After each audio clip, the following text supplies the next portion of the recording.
My name is Sagar Suryakant Wagmare.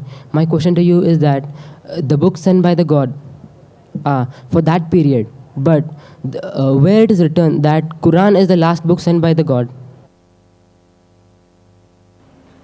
भाई साहब ने अच्छा सवाल पूछा है कि कुरान में कहाँ लिखा है कि Quran is the last book send by God. बहुत अच्छा सवाल है. बाकी किताबें सिर्फ अपने लोग के लिए भेजी गई थी. मैं बाइबल का जिक्र कर चुका हूँ.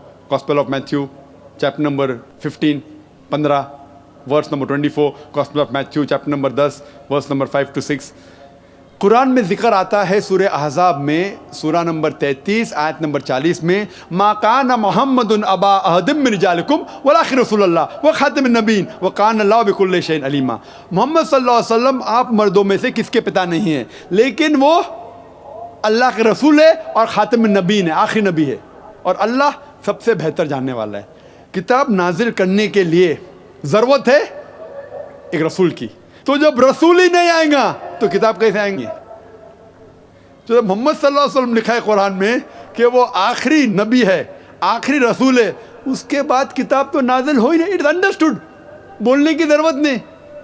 आखिरी नबी आखिरी रसूल मोहम्मद सल्लल्लाहु अलैहि वसल्लम थे, इसीलिए आखिरी नबी सारे इंसानियत के लिए भेजे गए थे. और कुरान में जिक्र आता है कुरान भी सारी इंसानियत के लिए भेजा गया है. बाकी जितनी किताबें हैं कुरान में लिखा है कि सिर्फ भेजे गए थे अपने लोग के लिए, पैगंबर भी और वो कलाम भी.